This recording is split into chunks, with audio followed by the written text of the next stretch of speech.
Daniel Hayes had spent years trying to disappear. He was a decorated Army veteran, but the medals never dulled the weight of what he had seen overseas. The night patrols. The deafening explosions. The friends he couldn't bring home.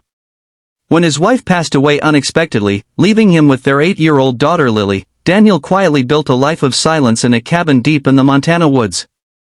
Flying was rare for him, but that morning he boarded a plane out of Denver. He was heading to D.C. for a job interview that promised stability, a desk job in logistics that would mean steady paychecks and a safe future for Lily. His ticket, a last-minute upgrade from a sympathetic airline clerk who noticed his veteran ID, had landed him in first class. He didn't question it. For once, something in life had gone right. Then, at the gate, he saw her.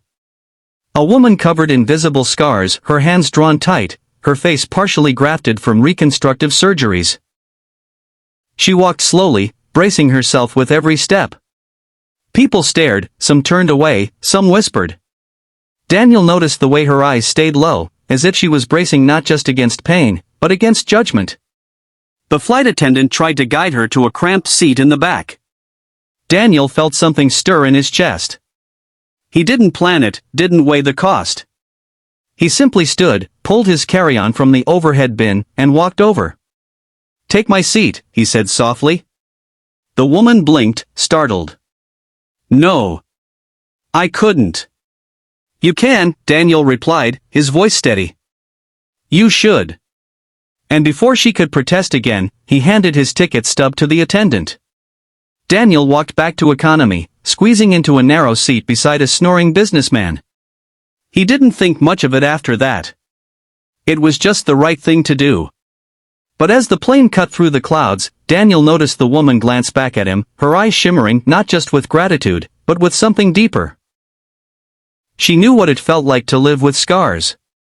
And she had just met a man who carried his own, invisible but heavy all the same. The next morning, Daniel was back in Montana.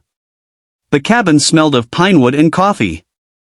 Lily sat cross-legged on the rug, coloring pictures of unicorns while Daniel made breakfast. The quiet life again. Safe, predictable. Until the ground began to tremble. At first he thought it was thunder. Then came the unmistakable thump-thump-thump of rotor blades slicing the mountain air. Daniel rushed outside, shielding his eyes against the sunrise, and there it was. A massive green helicopter, descending onto the clearing near his cabin. Not just any helicopter. Marine One. Neighbors came running, phones raised, staring in disbelief. Lily clutched her father's hand. "Daddy, what's happening?" The side door opened, and out stepped men in dark suits, earpieces glinting. Daniel's heart pounded. Had something gone wrong?